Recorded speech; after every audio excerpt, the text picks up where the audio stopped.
Saudara, Kedutaan Besar Vatikan di Jakarta dipenuhi oleh umat Katolik yang datang untuk mendoakan Paus Fransiskus. Sejumlah umat sudah mulai berdatangan sejak pukul 8 pagi waktu Indonesia Barat, saudara. Selain berdoa, beberapa umat tampak membawa bunga sebagai bentuk penghormatan. Suasana di sekitar kedutaan pun berlangsung hikmat dengan umat yang berkumpul secara tertib. Kedutaan Vatikan dibuka untuk umum hingga Kamis. Selain itu, untuk jadwal kunjungan terbagi menjadi 2, mulai pukul 10 hingga pukul 12 dan juga pukul 2 siang hingga pukul 5 sore.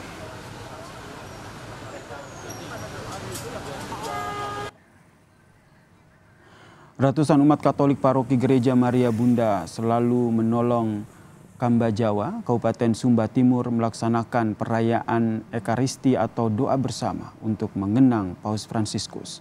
Misa yang dipimpin oleh Romo Yakobus Lodo Mema PR ini sekaligus untuk mengenang kembali keteladanan Paus yang tahun lalu datang berkunjung ke Indonesia.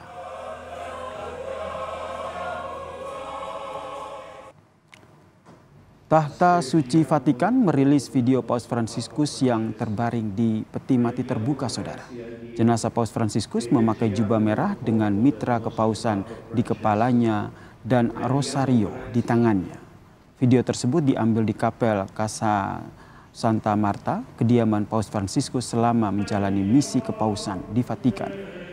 Di Casa Santa Marta, saudara, Paus Fransiskus juga menghembuskan nafas terakhirnya pada Senin kemarin di usia 88 tahun. Menurut rencana, jenazah Paus Fransiskus akan dipindahkan ke Basilika Santo Petrus pada Rabu esok.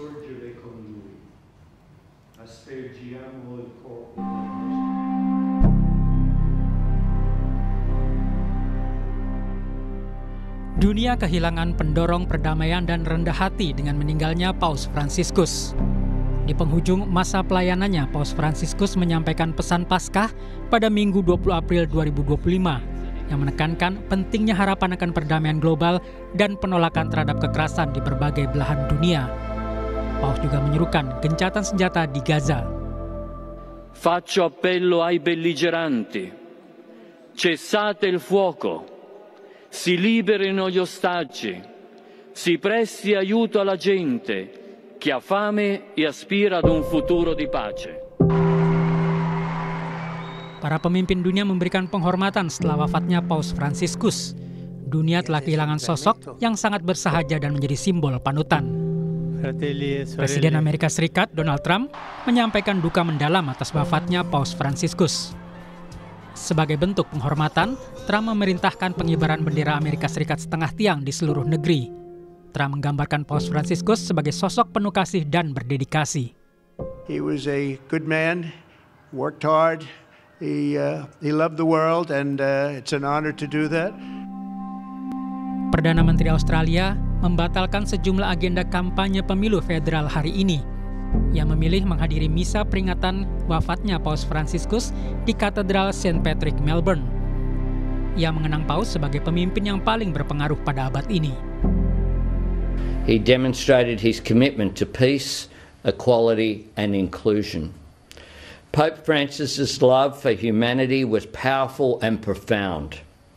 The memory and example of his compassion will long endure. Dari dalam negeri, Presiden Prabowo Subianto menyampaikan ucapan duka atas wafatnya Paus Fransiskus. Presiden menyebut dunia baru saja kehilangan sosok panutan yang berkomitmen besar terhadap perdamaian, kemanusiaan, dan persaudaraan. Pesan kesederhanaan, pluralisme, keberpihakan kepada orang miskin, dan kepedulian Sri Paus terhadap sesama akan selalu menjadi teladan bagi kita semua. Selamat jalan Sri Paus. Pesanmu untuk menjaga kemanusiaan dan perdamaian akan selalu membekas di hati kita.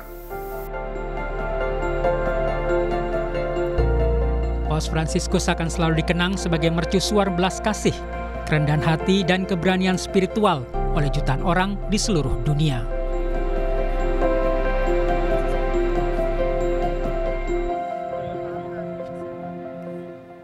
Saudara, Vatikan menetapkan waktu berkabung saudara atas wafatnya Paus Fransiskus selama 9 hari.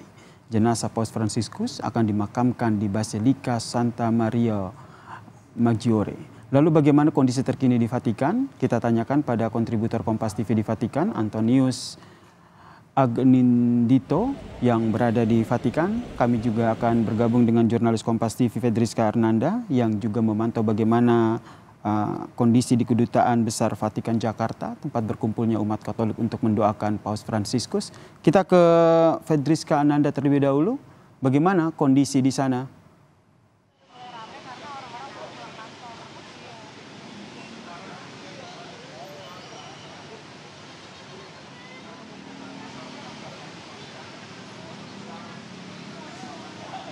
Fedriska?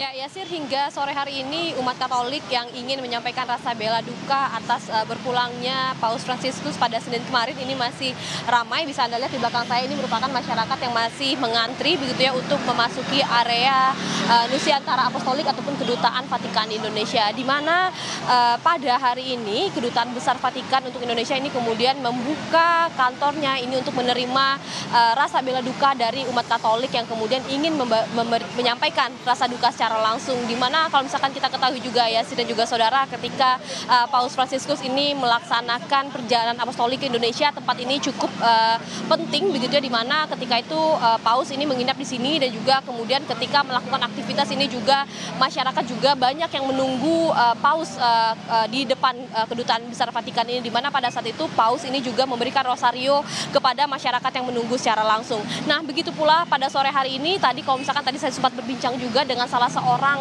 pengunjung yang menyampaikan bahwa rasa bela dukanya yang sangat mendalam atas berpulangnya Paus Fransiskus pada Senin kemarin. Ia mengatakan bahwa ingin menyampaikan doa dan juga ingin menyampaikan harapan begitu atas berpulangnya Paus Fransiskus. Di mana kalau misalkan informasi yang kami dapatkan ya, dan juga saudara, Kedutaan Besar Vatikan untuk Indonesia ini akan membuka kantornya ini hingga Kamis mendatang. Kemudian ini masyarakat dapat menyampaikan rasa bela duka secara langsung, di mana ini akan dibagi menjadi 4 sesi, di mana ini akan dimulai pada pukul 8 pagi hingga pukul 10, kemudian pukul 10 hingga pukul 11 dan juga pada sesi sore hari. Yasir. Dari Kedutaan Besar Vatikan di Jakarta, kita bergeser untuk melihat bagaimana kondisi terkini di Vatikan. Ada kontributor Kompas TV di Vatikan, saudara, ada Antonius Agnindito di sana. Selamat petang waktu Jakarta, Anin. Bisa digambarkan bagaimana rasa kedukaan umat Katolik atas wafatnya Paus Fransiskus di sana? Baik, ya, selamat petang, Yasir. Memang ada rasa duka yang sangat mendalam terasa di sini untuk semua peziarah yang datang ke sini dan semua umat Katolik yang datang untuk mendoakan Bapak Suci Paus Fransiskus. Memang wafatnya Bapak Suci Fransiskus memberikan duka yang dalam dan juga merupakan berita yang cukup mengejutkan karena sebelumnya kondisi Paus kan terlihat membaik. Tapi memang semenjak wafatnya Paus terlihat banyak sekali semakin banyak umat yang datang ke lapangan Santo Petrus, dan bukan hanya lapangan Santo Petrus di Vatikan, tetapi juga basilika-basilika yang ada di sekeliling kota Roma. Di lokasi saya sekarang ini ada di Basilika Santa Maria Maggiore, di mana seperti bisa dilihat di belakang saya sangat sekali ramai pengunjung yang datang untuk berdoa ke dalam untuk mendoakan Bapak Suci Paus Fransiskus. Selain pengunjung yang datang untuk berdoa secara biasa, juga setiap malamnya dilakukan selama 9 hari ini, selama Novendiali, dilakukan doa rosario untuk mendoakan arwah Bapak Suci Paus Fransiskus yang akan dipimpin setiap malamnya oleh kardinal yang berbeda-beda. Begitu, Yasir. Di Basilika Santa Maria Maggiore begitu yang akan menjadi tempat peristirahatan terakhir dari Paus Fransiskus. Bagaimana kondisi di sana? Bisa gambarkan kondisi Basilika di sana? Basilika Santa Maria Maggiore merupakan salah satu dari 4 basilika utama kepausan yang terletak di Vatikan dan di Roma dan sekitarnya.